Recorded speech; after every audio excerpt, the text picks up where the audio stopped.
One of the types of elements that I really enjoy working with in Canva is frames.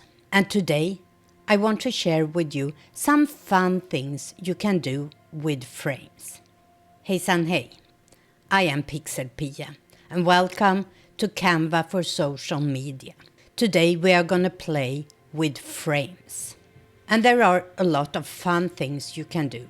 For example, this, or something like this. But let's move over to my computer and I will show you.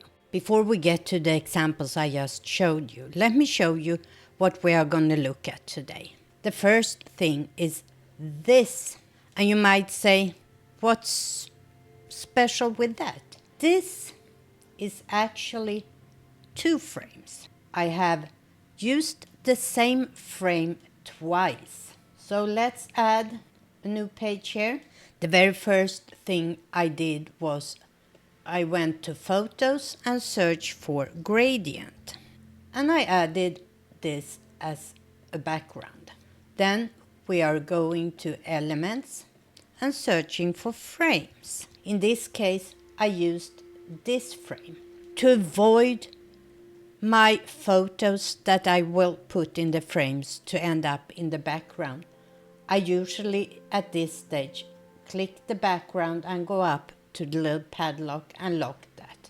So now we have our frame. Let me make it a little bigger and center it. You can go to Position, Center and Middle. Now you know it's exactly centered. Let's go to my uploads and pick a photo from here, this one. So now, as you can see, if we compare the two, this one has a white frame around it, while this frame don't have that line. So what we're gonna do is we're gonna take this frame with the photo and go up here and duplicate it. Now I go back to Photos and I searched for white. And we have several white here. Let's drag that in. I'm making this frame a little bit bigger than the first one. I go up to Position and send it backwards. And to make sure it is centered, I use Center and Middle here in Position. And then I just mark both of them and go up to Group. And now I can resize it as I want to. And it has this white border around it. The next one I want to show you is how I have used two frames here that looks like a phone and a tablet. And as you can see, I have used the same photo both in the background and in the two pictures. Let's add a new page. Go to Photos. And let's go to recent use, because there we have the one I set as background image.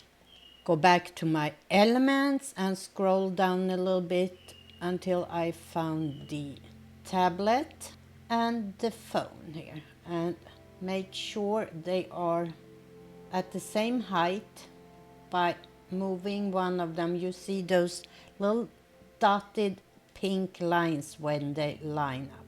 So now I go back to my photos, and first thing I do is I just drag it into my frames. As you can see, when you drag a photo into a frame, it centers it. So now I have to first lock my background. By going into the phone frame here and double click, I can enlarge this. And I start by putting it up in the top left corner and then go down here until I see that it almost overlap. Usually I can find the right position by going from edge to edge, and then I just move it until it overlaps. And in this case, these clouds help me. I don't need it to be perfect since my two frames are not overlapping. And I do the same with the second image. So now it seems like it's a continuous picture. But then I wanted it to stand out a little bit from the background. So I go up and unlock my background again. And now I go into edit image. And here I can do a couple of things. I'm going under adjust and shows see all. What I had done in the last one was I had blurred the background picture, so it's just the 2 frames that show a clear picture. But I can play with it in other ways too. I can, for example, drag down the saturation, maybe to -100, so it's in black and gray, and it's only color in the 2 frames. Or I can drag it down somewhere around -50 and add a little blur as well. Number 3, we're gonna add video like we did in one of the examples I showed you. So what I need to do here is I have the solid green background here, and this is important if you want to use it as an overlay in your video editing program. If you have an editing software that allows you to use chroma key, I choose this solid green, and then we go to elements, and in this case I think I chose the computer here. It doesn't really matter what size I make this in, because I can go in and change the size in my editing software. So I make it almost as large as the page is, and then I go to video here. You can upload or record your own video, but I just chose one here that was free. I drag it in, and you see it's playing here, but as you see at the top, it's 34 seconds long. I don't want it to be that long, so I click on those, on the little scissor up there, and then I can just adjust the length here too. Maybe 3 seconds.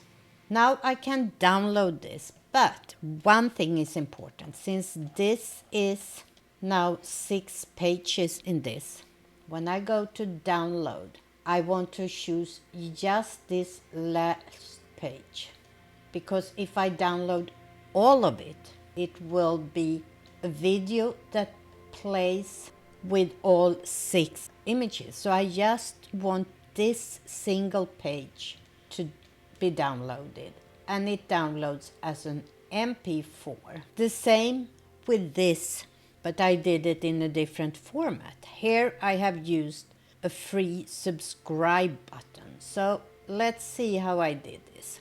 I start with the same green background.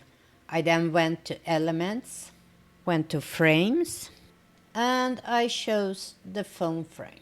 I enlarged it and made sure I had it centered and in the middle. In this case, I chose a image I have created before, and then I go back to elements and I close out frames here. Now I'm gonna search for subscribe. Recently used, here we have it. And if I click on the 3 little dots there, I can see that this is free. So I click on that, and then I just have to adjust the size I want it to be.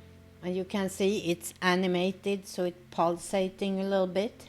Now I want to download this, and to keep the animation here, of course I can download it as an MP4, but I can also choose to download it as a GIF file. And I do the same thing if I want to use this in my video production. I set the green color to chroma key.